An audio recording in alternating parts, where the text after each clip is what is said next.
आपको वकालत में जो अधर्म पूर्वक धन लेने की वृत्ति, उसका त्याग कर दो। वकालत कोई बुरी बात थोड़ी, वो भी तो भगवान की सृष्टि की सेवा है। मानो जैसे आपको इतना आभास हो रहा है कि ये जो आदमी हमको धन दे करके अपने पक्ष में ले रहा है, ये गलत है। आदमी गलत आदमी अधिक धन देने की चेष्टा करेगा, और सामने वाला जिसके विपक्ष में हम लड़ रहे हैं वो धनी नहीं है और निर्दोष है, तो फिर हमको उसका पक्ष नहीं लेना चाहिए जो हमें धन देकर अपने में। हमें निर्दोष को बचाना चाहिए। धन लेकर वकालत करके हम निर्दोष को दंड दिला दिया और दोषी को मुक्त करा दिया, ये घटना आपके जीवन के लिए बहुत हानिकारक होगी, है नहीं? तो इतना विवेक रखकर वकालत करो, मुझे लगता है कोई परेशानी नहीं। इससे क्या होगा कि आपको थोड़ा सांसारिक भोग भोगने की योग्यताएं जो चाहिए वो थोड़ा कम मिलेंगी। बढ़िया गाड़ी नहीं खरीद पाओगे, बढ़िया बंगला नहीं तैयार कर पाओगे, अन्य वकीलों से थोड़ा छोटे माने जाओगे, पर भगवान के दरबार में बढ़िया माने जाओगे।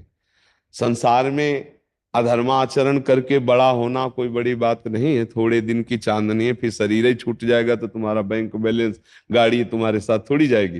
लेकिन जो पाप किया, अधर्म आचरण किया, निर्दोष की जो आह हुई, वो तुम्हारी दुर्गति कर देगी। मुझे वकालत गलत नहीं है, वकालत का अधर्म में प्रयोग करना गलत है। आप ऐसे भी वकील बन सकते हो कि कम पैसे में सच्चे आदमी का सहयोग देकर उसको छुड़ा लिया, तो बढ़िया काम बन गया। तो हमें लगता है कि इतना तो पता चल ही जाता है कि ये जो हमारा पक्ष है, कि अगर ये गलत है तो मुझे इसका पैसा नहीं लेना, इसका साथ नहीं देना, और अगर सही है तो फिर पैसे पे नहीं जाना, फिर अपनी वकालत पूरी लगा के उसको छुड़ा देना है। चाहे वो कम पैसे दे, हम पक्ष उसी का लेंगे जो निर्दोष है। अगर दोषी है, अब वकालत में ये नहीं देखा जाता, परमार्थ में वो बढ़िया है कि तुम अधर्म किए हो, चाहे मुझे धमकी दो मारने की, चाहे रुपए की, ना भय ना प्रलोभन। मैं भय और प्रलोभन से तुम्हारी वकालत नहीं कर सकता। और निर्दोष है तो चाहे पैसा कम मिले, लेकिन वकालत करूंगा और उसको जिताने की कोशिश करूंगा। ऐसे में क्या परेशानी है? दरअसल गुरुदेव ये है ना कि पैसा जो आ रहा है वो मेरे पास इतना एक्सपीरियंस नहीं वकालत में, 7 साल की वकालत है केवल। इतना ज्ञान भी नहीं है कि मैं बहुत ज्यादा उस पर लेके जाके मैं कमाई कर सकूं धर्म पूर्वक ही। तो अब एक दिन मैंने शिव जी से प्रार्थना की थी कि मुझको ऐसा रास्ता दें जिससे मैं धर्म पूर्वक करके नाम जप करते हुए कम पैसे कमाऊं और अच्छा जीवन जियो। तो अंदर से प्रेरणा हुई कि मेरा एक पुराना जो बिजनेस था प्राइवेट टैक्सी का, तो मैंने उसको दोबारा से करना है। मैंने एक कार भी ली है, अभी मैंने उसको शुरू नहीं किया यहाँ आने के बाद ही हाँ, शुरू करना है। पर हाँ, बस इस देखो, जो भी अब मैं जैसे वही कि करना चाहता हूँ, बस यही प्रश्न है। देख लो, आप देख लो, जैसे आपको सुख मिले, जैसे आपकी दिनचर्या चले, बस अधर्म आचरण का त्याग करना है।